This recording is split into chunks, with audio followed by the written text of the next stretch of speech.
अस्सलाम वालेकुम नाज़रीन, मैं हूं निशा मेहर और उम्मीद करती हूं आप सब खैरियत से होंगे।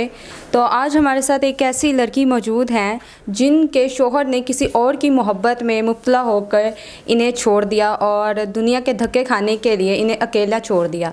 तो आए इनसे जानते हैं कि ये इतनी दुनिया में कैसे अकेले सर्वाइव कर रही हैं। अस्सलाम वालेकुम। जी वालेकुम अस्सलाम। क्या नाम है आपका? मेरा नाम सुमेरा। सुमेरा कहाँ से हैं आप? मैं मुल्तान से। अच्छा, मुल्तान से। तो आपके शोहर ने आपको क्यों छोड़ा? वो किसी और से मोहब्बत करते थे। किसी और से मोहब्बत करते थे। ये शादी से पहले ही था या मतलब आपसे बाद में, शादी के बाद ये हुआ सब? नहीं, वो शादी से पहले किसी को पसंद करते थे लेकिन हमें नहीं बताया उन्होंने।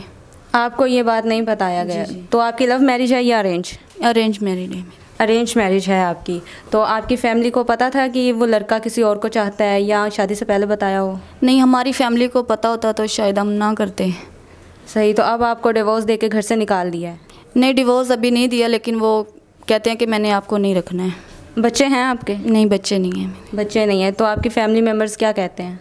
फैमिली मेम्बर्स कहते हैं कि अब हमने आपका डिवोर्स लेना, नहीं रहना है देना उधर। अच्छा, मुझे ये बताएं कि आपके शोहर ने आपको छोड़ दिया, तो अब आप क्या चाहती हैं?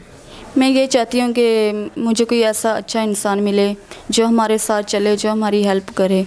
तो मैं शादी करना चाहती हूँ। शादी करना चाहती हैं? अब आपको लगता है कि कोई ऐसा दुनिया में मर्द होगा जो सच्चे दिल से आपको कबूल करे, कोई किसी और के चक्करों में ना हो? ऐसा लगता है कोई होगा? शायद हमारी किस्मत में कोई हो। जी इंशाल्लाह। मायूस नहीं होना चाहिए किस्मत से, कोई ना कोई तो अल्लाह पाक ने ज़रूर आपके लिए बनाया होगा। ये बताएं कि आपको कैसे पता चला कि आपके शोहर किसी और से मोहब्बत करते हैं? मुझे आसपास लोगों ने बताया था कि आपके शोहर की किसी और लड़की से मोहब्बत है। क्या मतलब किसने बताया? फैमिली मेम्बर्स ने बताया या मोहल्ले वालों ने? फैमिली मेम्बर्स ने भी बताया लेकिन मैंने यकीन नहीं किया। फिर आसपास लोगों ने मुझे बताया, मोहल्ले वालों ने।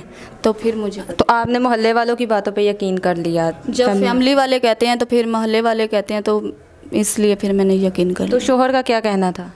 शोहर का यही कहना था कि मैं तो आपसे शादी करना ही नहीं चाहता था, मेरी फैमिली वालों की मर्ज़ी है, तो मैंने आपको नहीं रखना। अब आप किसके पास रहती हैं? मैं अपनी अम्मी अब्बू के पास रहती हूँ। आप अपनी अम्मी अब्बू के पास रहते हैं। तो आपके अम्मी अब्बू आपकी शादी करना चाहते हैं दोबारा? जी बिल्कुल। चलिए जी, ठीक है। नाजरीन, ये वो लड़की थी जिन्होंने हस्बैंड ने इनको घर से निकाल दिया किसी और के इश्क में मुब्तला होके।